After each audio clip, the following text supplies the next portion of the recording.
All right. This is gonna be your first video with some content, some WWE content. We're going in that direction. I'm joined here with one of my best friends, probably my best friend, Jacob Banch, legend. Glad to be here. Shout out 511. Shout out 511. Yeah. But we'll get right to it. Starters, Women's Royal Rumble. So Bayley, huge win. Absolutely. Some people saw it coming with the, Io's already the champion. Maybe it was a little predictable, but I didn't see a lot of the match. I got here late. I saw the end. I saw the Liv Morgan return, which I thought was awesome. I don't know what you saw during the middle of the match. What was going on? First of all, Nia Jax coming, being absolute menace like usual. Like, everyone just wanted to see her get eliminated. It was taking like 9 of them to get her out of the ring, and it still was not working.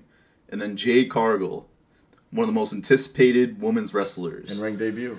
In-ring debut. Yes, sir. She comes in, whole crowd going crazy. Kind of what we needed from her. Happy to have. It's good to see her in ring. We want her and Charlotte Flair. Charlotte Flair with the injury right now, but yeah, the little end there, little stare off between Jade and Bianca. That has great potential. That could be a potential match we see in the future. That's something that you should be looking at if you are a fan of the women's division. I think that would be huge. Obviously, Bayley's going to take Io in WrestleMania. I think that's going to be the obvious choice for her. So that still leaves Rhea. Becky Lynch's name's going to be in there. I think maybe Liv Morgan, now that she's back, could be in there. But they're probably going to throw Becky in there. I think that's the best way for them to do it. I think that's going to be a pretty predictable choice from Triple H in that booking. But overall, I think the women's Rumble is pretty good. Yeah, really good. Seeing Jade get in there and finally eliminate Nia Jax by herself. Oh, menace. That was awesome. Yeah, Nia Jax needs to go. But yeah, I'm glad to see Bayley. I'm glad to see where her career's going finally. And honestly, I just want her out of the Damage Control. Yeah. Like, at this point, looking forward to it. Yeah. And another surprise here, right after the Rumble, we go right to the Undisputed title match, which I didn't expect. I thought we were going to see the Logan Paul, Kevin Owens match first. We'll touch on that, but another predictable match, Royal Rumble. You're not going to have Roman drop the title at the Rumble. If you were, it might have been Randy for a little Randy Cody action, but Roman wins in typical fashion. Solo interferes, pulls Randy's leg, pulls the referee, excuse me. Referee goes out. Then we get LA Knight almost wins. AJ Styles at the end almost wins, and then the typical spear at the end. Roman 1, 2, 3. It's not getting anything we haven't seen before. Yeah, I really thought Randy might actually have it there. I don't know why I thought that, because Bloodline was obviously going to be there. And yeah, just the classic Solo coming in with his Samoan spike. By the way, my least favorite finisher in the WWE right now. It's so lazy. There's nothing to it. Yeah, it's just the same old. I'm not that I'm sick of Roman's title run. You can say you're sick of it. That could be a whole other video talking about Roman's title run. But this means Roman Elimination Chamber. Maybe we see. I don't know what we're gonna see next for Roman until Mania. We're gonna see what's going on. But then the U.S. title match, Logan Paul versus Kevin Owens. Not a bad match.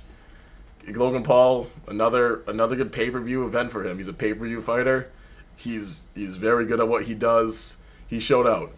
Kevin Owens did his thing as well. I mean, this match wasn't anything special, but it wasn't a bad match. I enjoyed it.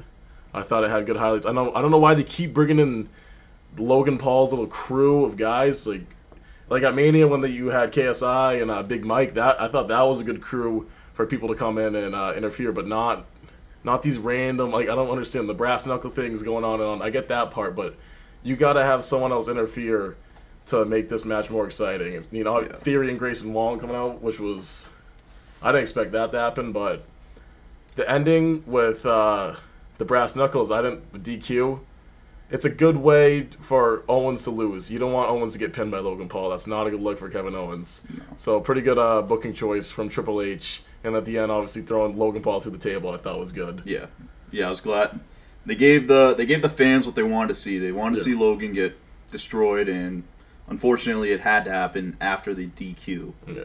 But it was still surprising. I didn't think KO was gonna get DQ'd like that at the end with the brass knuckles. But And then what are you gonna do? Yeah. You know, So Logan's gonna hold the title till Mania then. So we're gonna find, I don't know who Logan's gonna, it could be LA Knight, could be AJ Styles. I don't know who Logan is gonna face at WrestleMania for the United States title, but that will be something to look forward to with who's gonna be next. But then moving on, the what you've been waiting for, the Men's Royal Rumble. This Rumble, decent Rumble, pretty good. We'll start off something I didn't think that we were gonna see until at least Elimination Chamber. The first two entrants, Jimmy and Jey Uso. I thought that was great booking right there by Triple H. That was awesome. Got to finally see these brothers go at it for the first time since what has it been, August? Yeah, It's been a while. It's been a while, but that was great booking. I'd love to see it.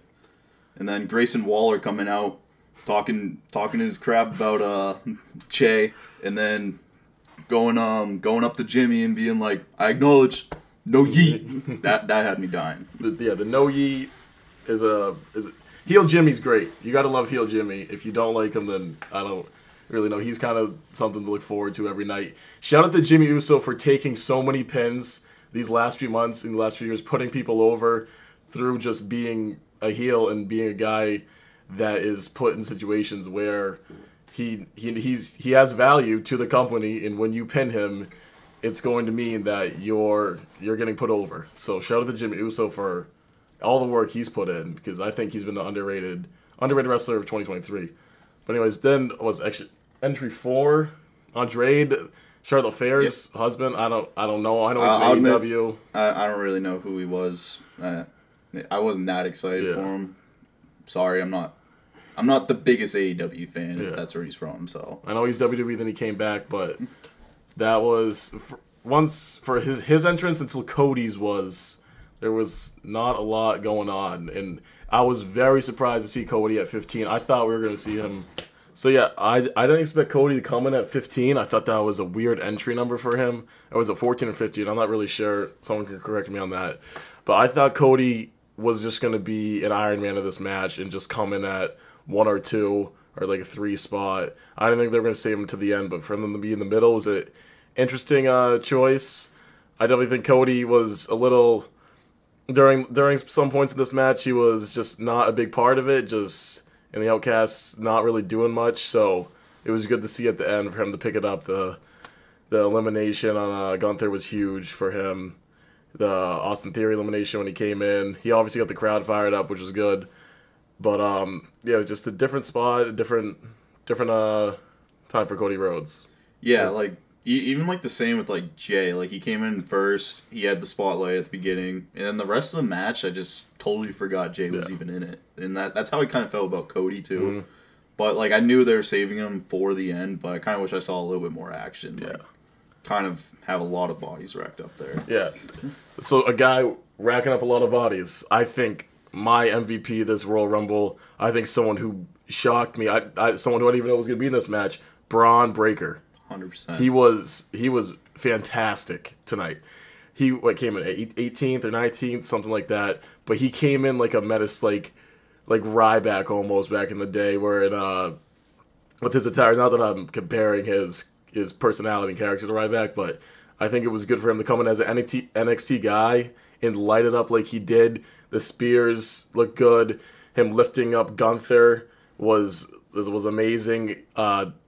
Ivar would have had a really bad spot on him with that botched spear almost, but still Braun Breaker made the best of it. I think he brought the energy to this Rumble, and he was a big highlight of this. Yeah, he came in. He was a big menace. He was going around spearing everybody, and it was clean spears too. Like there wasn't a lot of flops and botches, but yeah, like you said, that Ivar at the end, I thought it still looked good.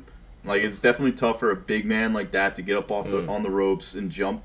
But I think they still pulled the spear off well, and yeah, great to see a up and coming. Yeah, it's good to see NXT guys in here. Carmelo Hayes is basically just pretty much full time on SmackDown, which is cool. But guys like Braun Breaker, Trick Williams, he's going for the title right now in NXT, so him being in this match would have been unrealistic. So I just really enjoyed Braun Breaker tonight. I think he was my favorite part of tonight. Other than my next favorite part, which I want to talk about, R-Truth. R-Truth, a comedian. He's if you've been watching the last couple of weeks, if you watch even just as a casual fan, you're gonna love everything R-Truth does in his segments on Raw, in the Rumble. It came in early in the Women's Royal Rumble match because he thought it was the men's. That's just good writing from the creative of WWE. R-Truth waiting for the tag when he entered in for Dom, and Dom tags him in and plays along. That was great. He is an entertainer. Yeah. Like he brings the comedy to WWE that we need, and it's just like it wasn't that serious for a while, but like if it's R-Truth, you gotta love it. Yeah, bring him in. There was a lot of funny moments of this. But something that was not, I didn't really find funny, you didn't, was the Pat McAfee entry. Oh, yeah, that confused, I think, both of us. No sense. Like, I don't know if someone was supposed to come in and couldn't at the last second, so they didn't have anything scripted, so they needed to put some filler content in to, like, fill the role of whoever was supposed to. Because it looked like Pat McAfee didn't even know what he's... Like, he was debating on what to do. Like, he went out of the ring, and then he came back in, and then he just eliminated himself. And then all of a sudden, the next superstar was coming out. So I don't know what to feel about that. It would have been so much better for him to eliminate Omos. I feel like that would have been funny, but then just him just being terrified of Omos and leaving the ring and then going right back to broadcasting. Maybe someone as a heel character that would have been funny, like as like a Michael Cole back in the day. But for Pat McAfee to do that, it just didn't really make sense, and I thought that was pretty dumb. Yeah, because Pat he always has that energy, and seeing him just walk up in there and just like look so seriously scared, I don't know. It didn't make any sense. No, that was stupid. Yeah. But now we get to the end of this match, the good parts of this match. When we had everyone in there, CM Punk, that lucky number 27, not so lucky tonight. Good to see CM Punk in the ring finally on live television, not on a live event. But it was nice to have Punk back. I think he did all right. He did pretty good. Punk, he's just someone who is just so good to have in WWE right now. And when you thought Triple H was gonna have him come in and hand everything to him, no. I think a lot of people were shocked tonight. Cody Rhodes, the winner of this match. Crazy. I think that's a huge win for him. But just for CM Punk to come in and not win this Rumble, I don't know if it has something to do with the Rollins injury or what's going on. I don't know what they're going to do with Punk for Mania.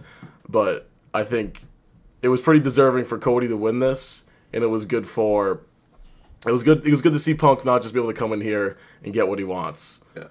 I think Punk will still be able to main event WrestleMania in his beef with Rollins.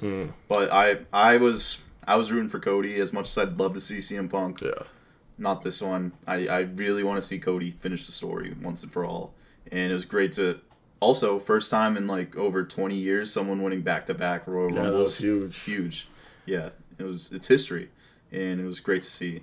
But one of my big complaints about the end, I love Ricochet, but seeing him come in this late in this Royal Rumble, I was expecting a surprise appearance from, who knows, The Rock, maybe. Rock, maybe. I thought The Rock was going to be 30 minutes. Shout out to Sami Zayn. I thought Sami Zayn was going to be out for a while. Yeah.